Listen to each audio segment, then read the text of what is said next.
Bless the Lord, oh my soul, and all that is within me. Bless his holy name. This is your prayer pastor, Bishop Sean Teal. I am more than excited. I wish I had a word that was bigger than excited, but I am as large as excited as you can get, because this coming Saturday, it is going to be Saturday, March 9th at St. Columba's Catholic Church. We are coming together for the Bay Area Prayer Breakfast. It is the premier prayer breakfast of all prayer breakfasts in the Pray area, brought to you by the members of the House of Prayer Everywhere. I want you to be with us. Evangelist Tony Adams, the inimitable international evangelist, will be one of our special presenters. And of course, you've already heard it, Dr. Jacqueline Thompson of the Allen Temple Baptist Church, senior pastor, a history-making woman of God. She will be with us, and she will be our keynote speaker. And of course, the house is going to be in the house, and you don't want to miss it. You need to get a table. You need to get a ticket.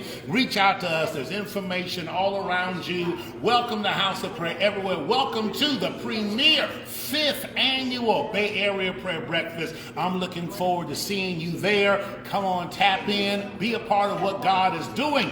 This is your prayer pastor, Bishop Sean Teal, signing off, hoping to see you not only in the space, but in the place with a smiling face.